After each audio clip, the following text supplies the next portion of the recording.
Start with a quote, and it goes like this. Whenever you find yourself on the side of the majority, it is time to pause and reflect. Mark Twain said that. And 2 years ago, I found my business on the side of the majority. We were doing Facebook marketing and funnel development for small business owners and entrepreneurs, just like every other marketing agency. And we didn't have a value proposition. We didn't have a niche. And suddenly, my business began losing money every single month. It was stressful. I couldn't sleep. I started having panic attacks, and I didn't know what to do.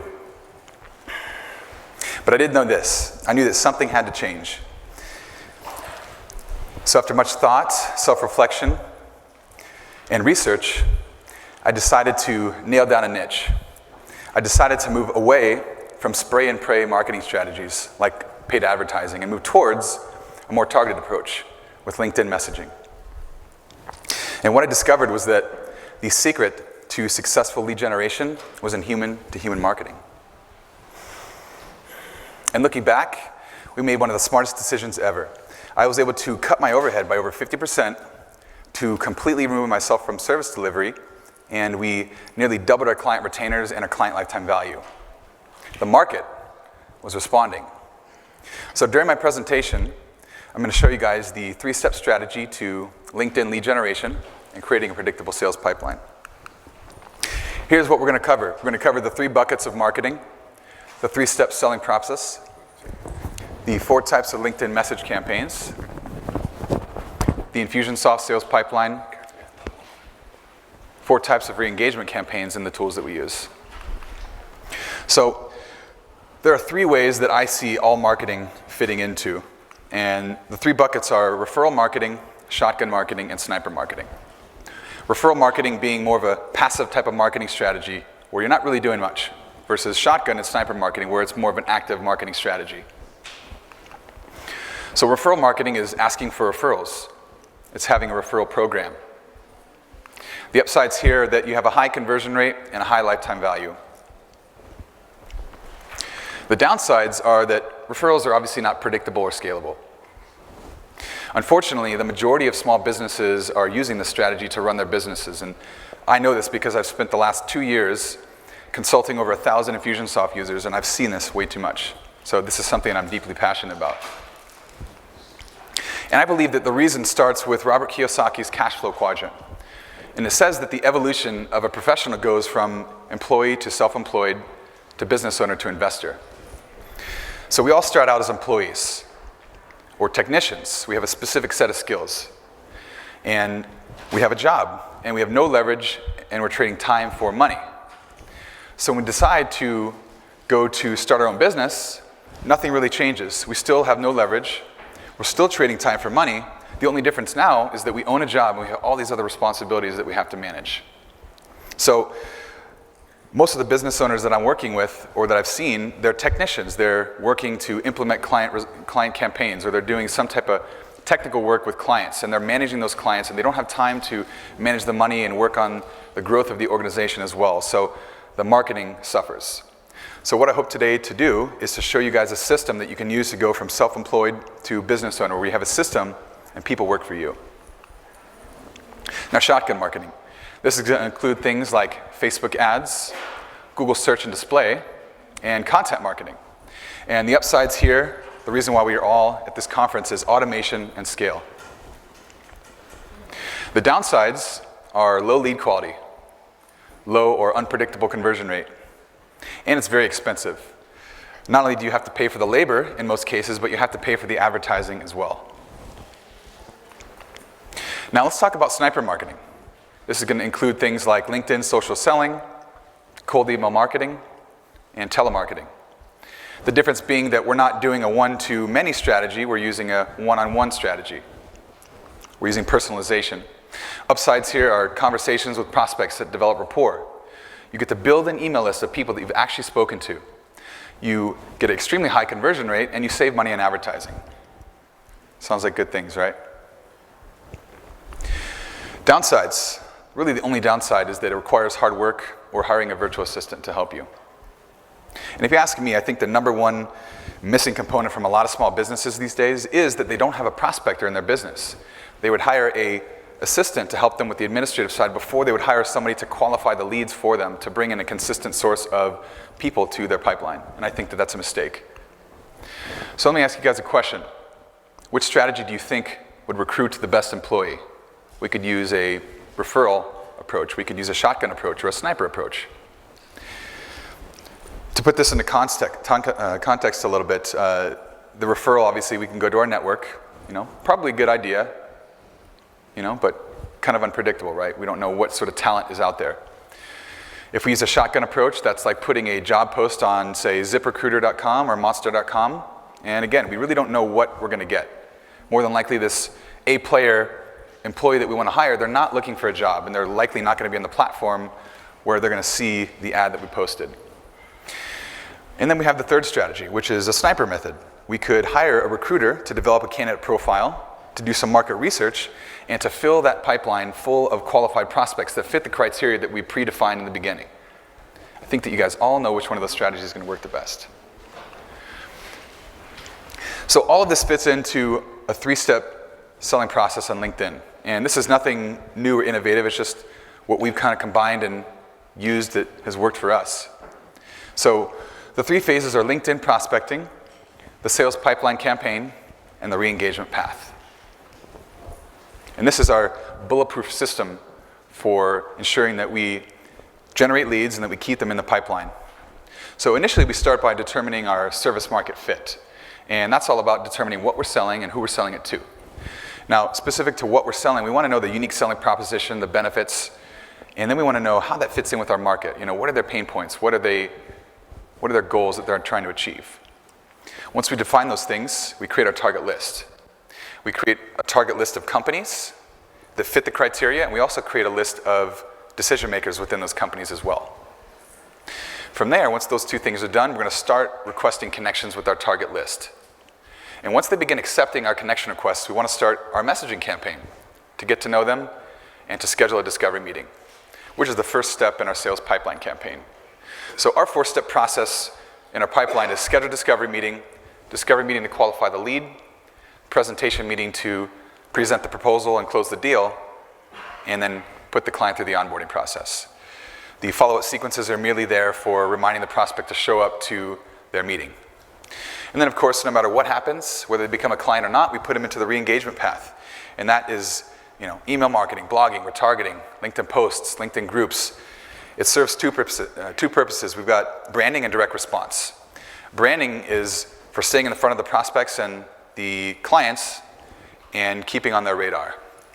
The direct response side is getting them into new and additional services and products that we may be offering. So that's the process.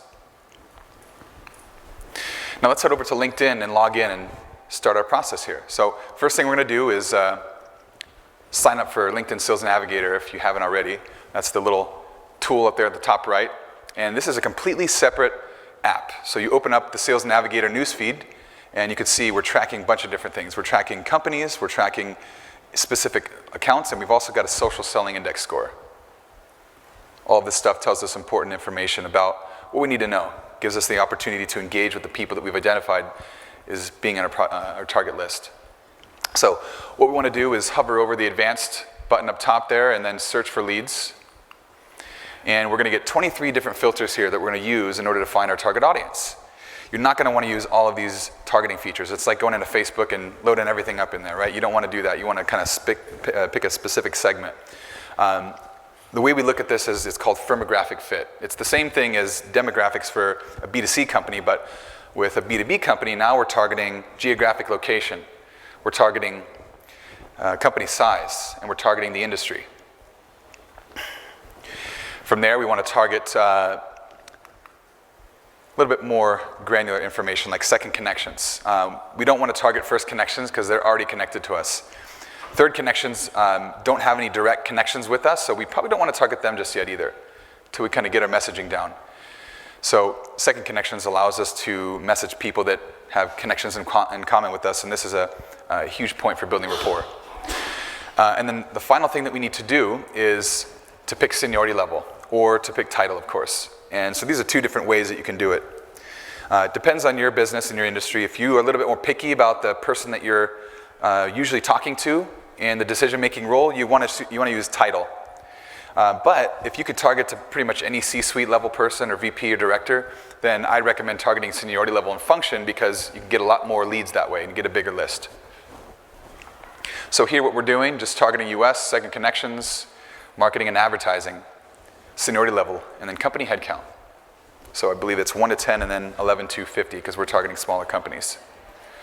So this is just a generic sample for you. Obviously you want to spend more time on this. If you want to get really ninja with this, you look at the actual SIC code for the companies that you're targeting and figure out what that is and try to figure out a way to work that in here as well. Because I believe that LinkedIn will be going to that eventually. They're starting to pull in data from Dun & Bradstreet and other sources, so it's looking like they're going to have a lot more granular targeting options moving forward.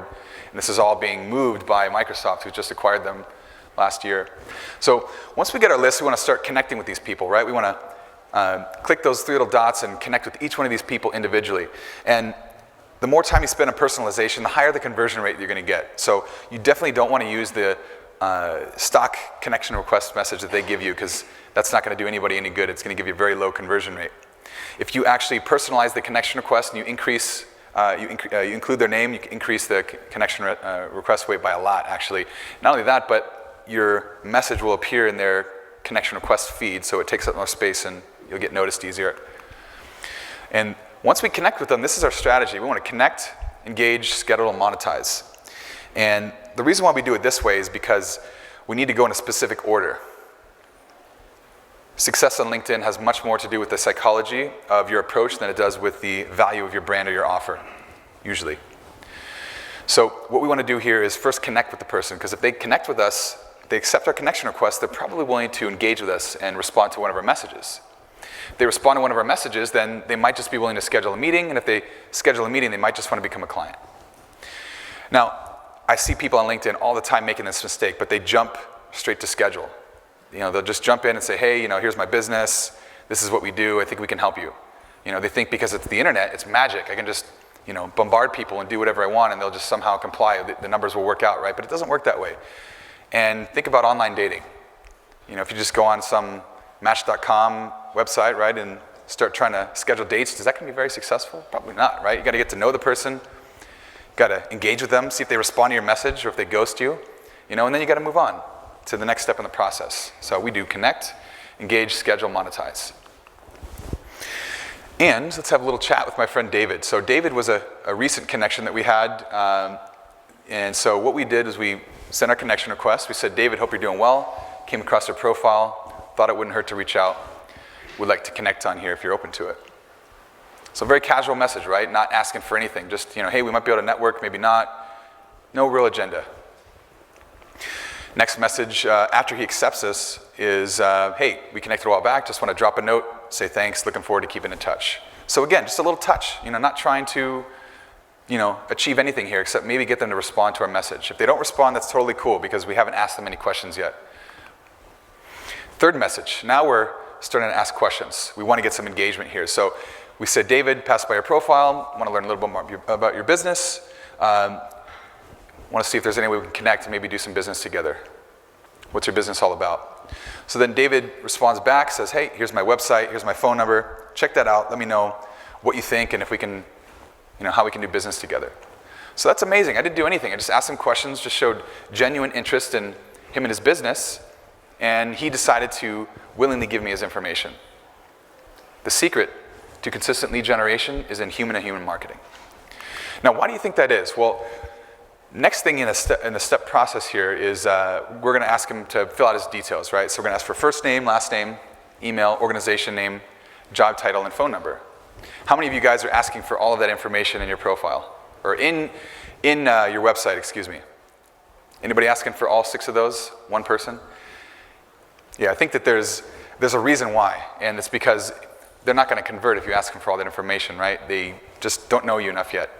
But the beauty of LinkedIn is that, you've got my profile, which is one click away. And I saw someone had a question. There's actually going to be a 10-minute Q&A afterwards, so we'll be sure to answer all your questions. So write it down so you don't forget. But my profile is just one click away from David seeing exactly who I am, what I look like, what value I bring for businesses, and my connections in common with him. So there's a lot of work that's happening on the back end here. And so this is why this platform works so much better than email or phone call, right? Because they actually get to learn a little bit about you. Sure, you can click on somebody's LinkedIn profile in your email, but a lot of times people are kind of iffy about moving from platform to platform, right? It's kind of like that whole conversion rate drop that we see sometimes. And so when you can keep people on the same platform, it's so much easier. So think of your profile as like your landing page. It tells a story, talks about the key points of your potential business relationship. In fact, 46% of social media traffic coming to B2B sites is coming from LinkedIn. In general, there are 4 different types of LinkedIn message campaigns that we use. The first one is what we call the direct campaign. And the direct campaign is going directly from a connection request to a meeting request message. This kind of breaks the rule that I showed you earlier with our 4-step strategy, but this actually does work really well sometimes in certain markets. From there, of course, we're going to do the discovery meeting, then do the presentation meeting with the automated reminders at the bottom. Next is the warmer campaign. This one is the same structure, but we warm it up a little bit with the engagement messaging in between the connection request and the meeting request message. And that's the same sort of process that I just showed you with David a few slides ago. And then the event campaign. This is a great campaign, actually. This works for both webinars and for live events. Infusionsoft is using this same campaign, actually. They became a client of ours this year, and we're using this strategy to actually incorporate this into their partner division. So we're recruiting potential partners to local meetups in different cities. So the way this works, same process, right? We can do engagement messaging to an event invite, followed by the event and then the offer. And we can even skip that engagement messaging step if we want. We can just go straight to the event invite. Usually this works best for events that are free. If you're going to do a paid event, I would recommend putting the phone call first and then upselling them to the paid event afterwards.